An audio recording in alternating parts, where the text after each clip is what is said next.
So, handa na ba kayo sa next speaker? Siguro, itong sunod na speaker natin ay hindi lang siya basta general. Isa siyang magiting na abogado. Lawyer, oo. Okay? Ito na po siya, walang iba kung hindi si Attorney General Virgilio Garcia! Palakpakan po natin.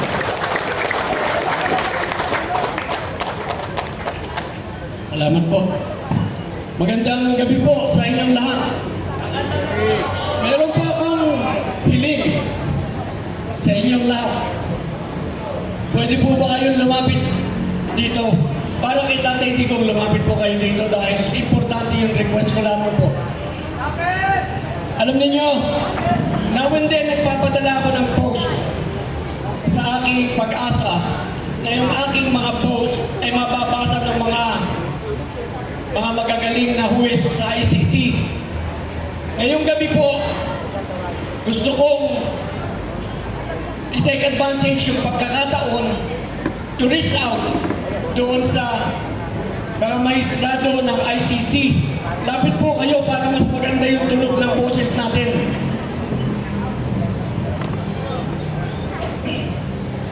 Dalawang bagay po muna ang gusto kong atakihin ngayong gabi.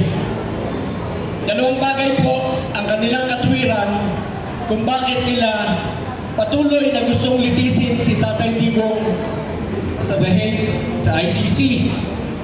Sabi nila, marami daw na mga krimen na nangyari dito. 30,000, yan daw yung namatay dahil sa utos ni Presidente Digong na sila ay i-liquidate.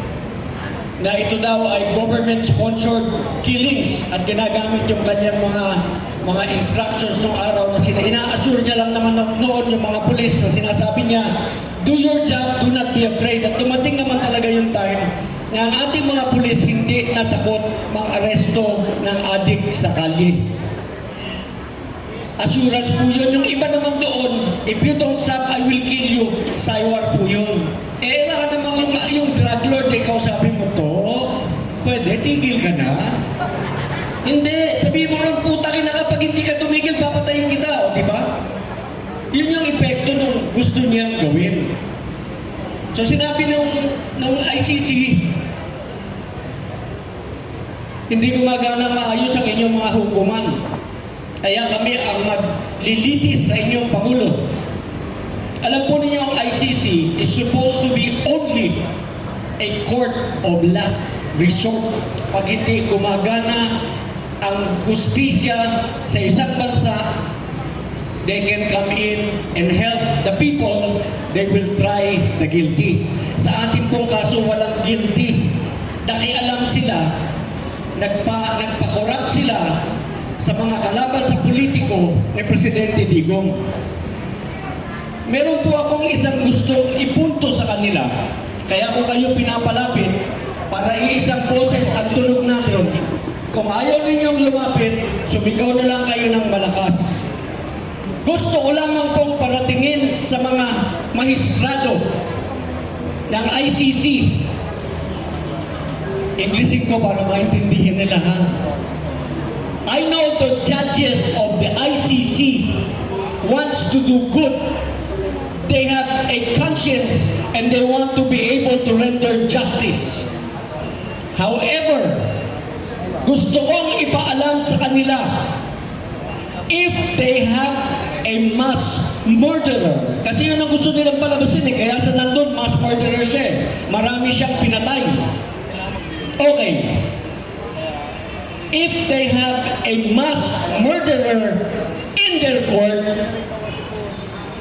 dapat hindi siya mahal ng kanyang mga kababayan, hindi ba?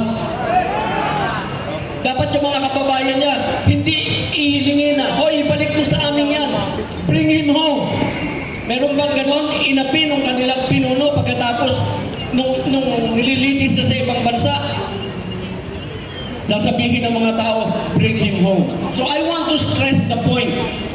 The reason we are asking for them to bring him back is because wala siyang ginawang kasalanan na katulad na ibinibintang sa kanya.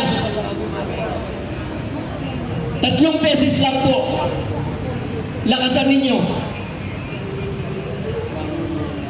pwede ba yung, o sige kayo yung mga kukuha. I-record nyo lang yung boses na malakas para lamang makarating sa kanila, the Filipinos want him back. Right away. Now na. 3 beses lang po, lakasan ninyo in unison.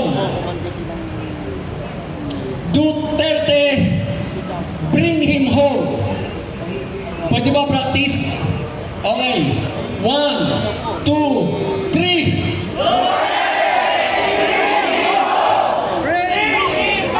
Okay. Malakas. Thank you. Excellent. Pero kung may ilalakas pa, ilakas natin 3 times. Tuloy-tuloy lang po. Duterte, bring him home. Yung talagang determinado. Ready? 1, 2, 3.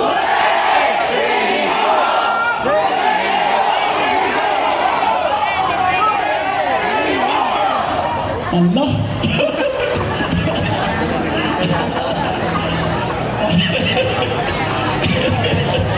Para palang ano? Para palang si sensation. Okay. Excellent. Kung may boses pa kayo, ako wala. One more try. Please, ating mga kumukuha, we'd like to be able to send a strong message to the judges of the ICC. They do not have a mass murderer in their court. They have an innocent man who is being persecuted by his enemies and by the enemies of the state. Hindi po yan nagkasala dito sa amin. Mahal namin ang aming Pangulo at gusto namin, we want you to bring him back home and listen to the people of the Philippines. What are you saying? 1, 2, 3!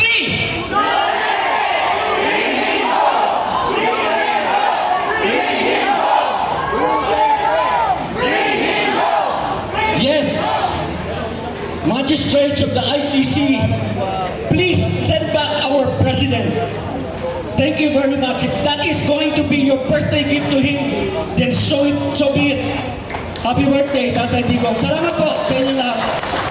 Thank you very much, General Garcia. Maraming salamat, Tito Jen, sa napaka-husay na talumpati.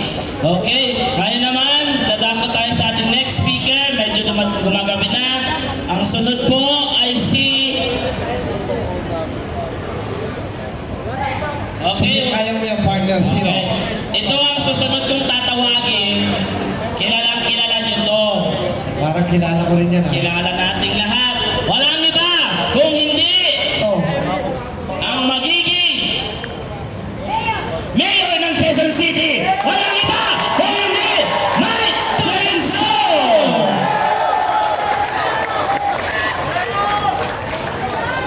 Wala ba kayong mga kamay dyan?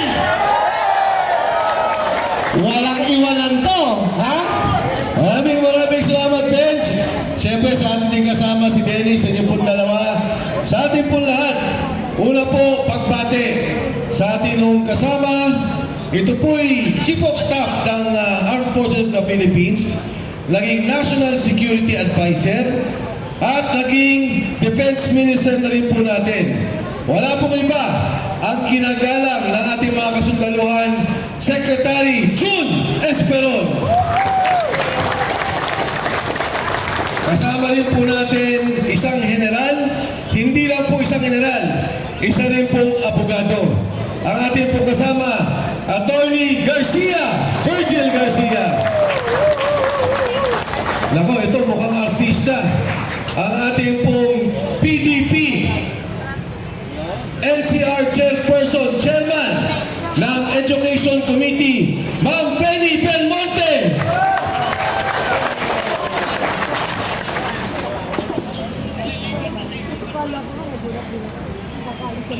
At kasama rin po natin sa PDP, Attorney Piyong Galing.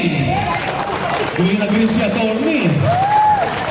Sa lahat po ng ating mga kasama nandito, ayan po, yung mga kasama po natin dyan, hindi ko na po isa-isahin. Sa inyo po lahat, magandang gabi po. Tayo po ay nagsama-sama at nagtipon-tipon ngayong gabi upang kilalanin ang isang magaling Pilipino, magaling na pinuno at presidente ng ating bansa.